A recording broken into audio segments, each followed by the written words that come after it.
Alright, welcome back. So, here in Arkansas, typically we would have a muzzleloading season and then we would have modern gun season. But this year, the Arkansas Game and Fish Commission decided to, I guess they're kind of doing away with just a muzzleloading only season, and now they are calling it Alternative Firearms season. And it begins next week. So starting next weekend, so starting on the October 19th, we will be able to use what they are saying is alternative firearms in place of muzzleloaders. So what that means is straight wall cartridges. Any cartridge that's a straight wall and 30 caliber or larger. So a 357 would be legal. 44 Magnum would be legal, 454 would be legal, 45 Colt if you wanted to. And so I've decided I'm going to set my Browning rifle up for this straight wall cartridge season. And the ammunition I'm running for hunting in this thing is this Swift high grade hunting ammo. These are 300 grain Swift A-frame hollow points. And I've shot them in the past, hunted with them in the past. They do great. They run like right at 2,000 feet per second out of this rifle in that 28-inch barrel. So they've got quite a bit of energy behind them. The only thing is normally I would hunt with open sights, but since I got this Picatinny rail that I had custom made, I decided to put a LPVO on it, a 1-to-8 power, and then just sight it in for 50 yards and be good to go. Because here where I hunt at, 50 yards is going to be a really long shot, just in any scenario because of how thick the woods are. So I'm going to go with this 1-to-8 power. That way, it's not too much scope. I did have a fixed 12 power on here, which would be way too much scope to be shooting only 50 yards with.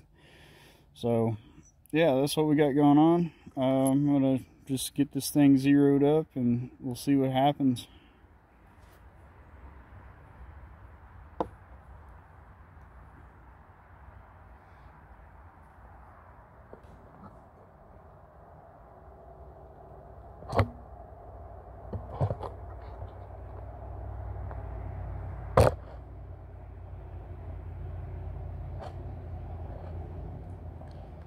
Probably going to be a little difficult to see, but that's my target down there at 50 yards. That's a 1-inch target there in the middle.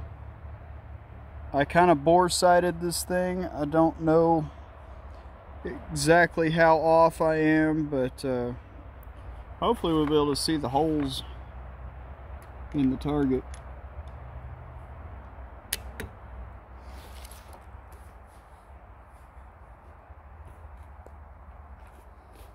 Right.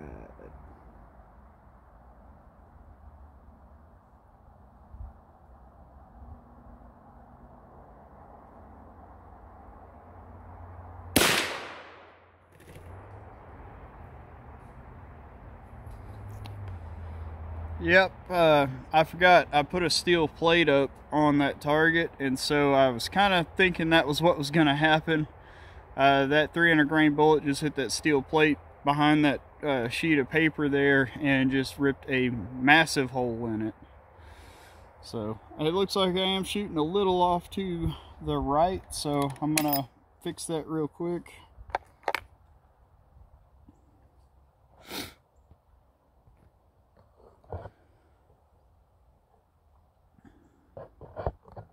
See if I can get y'all around on this side so you can see what I'm doing. So basically what I would do to zero in as few shots as possible is I'll aim, get back on and aim where I want it to hit, and then I will adjust the scope to the previous impact. Alright, so I get it aimed and then dial the windage over to where it looks like it's good. Put one more round in it.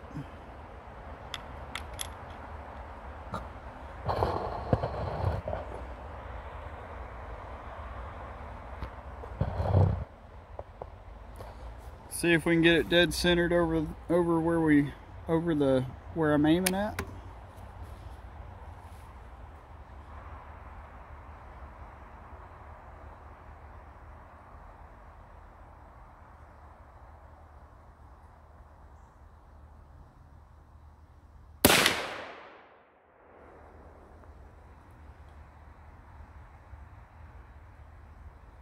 I'm not sure what happened there. I might have to go look at that target. That looks a little weird.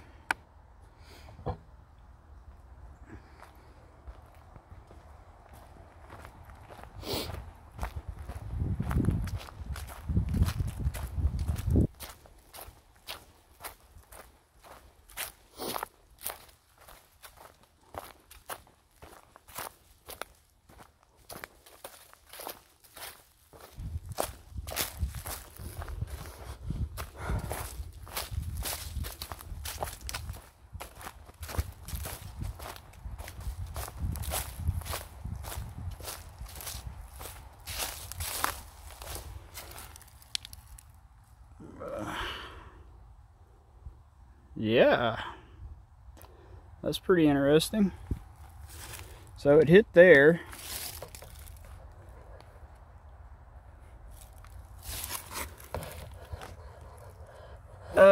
So those 300 grain bullets cut right through my steel plate, by the way.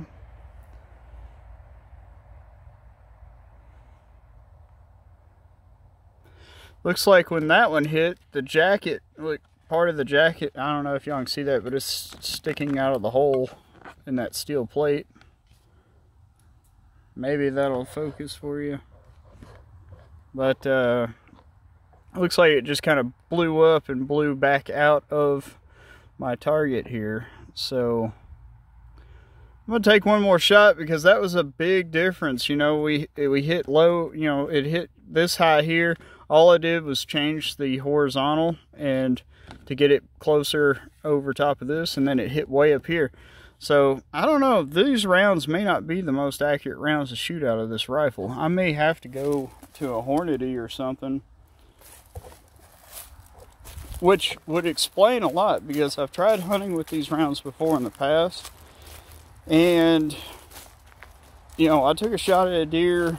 Actually, I shot at it literally 3 times and missed all 3 times, and it wasn't even that far away. It was about 100 yards or so, and I was shooting open sights, but normally I'm pretty decent, you know, with open sights. As long as I got a steady rest, I mean, I can generally hit, you know, like a 5-inch target at 100 yards with it.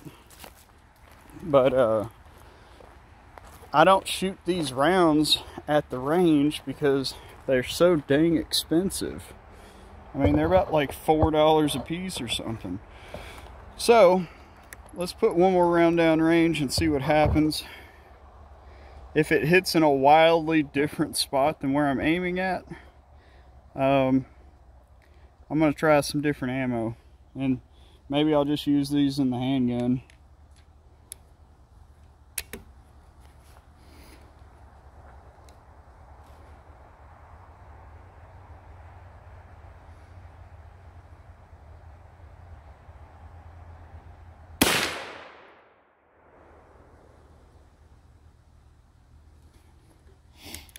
Man, they do kick though, I will tell you that much.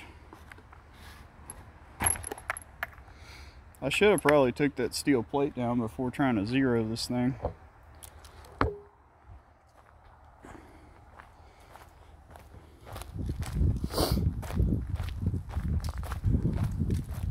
Try and do this video as quick as possible and all in one take.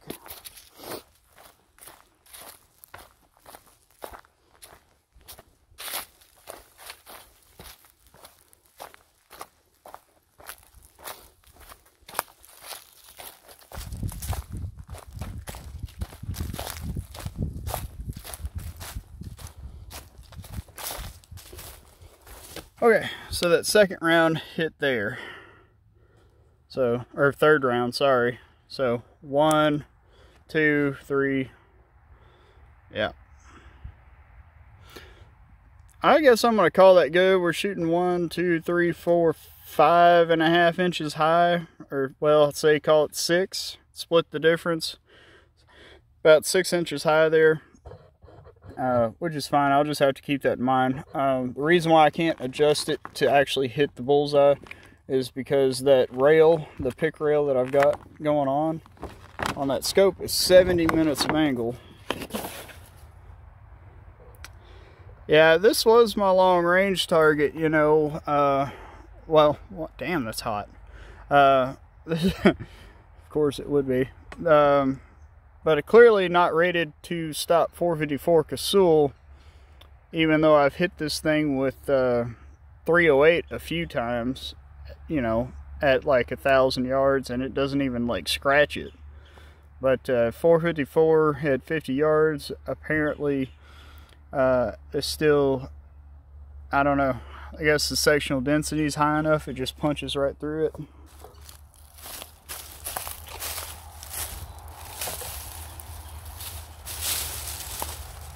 And not enough to go all the way through the backstop though, so that's good. But yeah, that kind of is a bummer there. I guess it'd be good against normal handgun rounds, but not 454 Casull. So now I just got to keep in mind that I'm shooting about 6 inches high. Look, this is the back side of the target. Check that out. Where those rounds went through and just freaking blew up when they hit that steel. It's pretty wild. I mean, they're carrying, I think they're carrying somewhere around like 2,800, 2,900 foot-pounds of energy. Maybe close to 3,000. So, like, lots of power in those rounds. But yeah,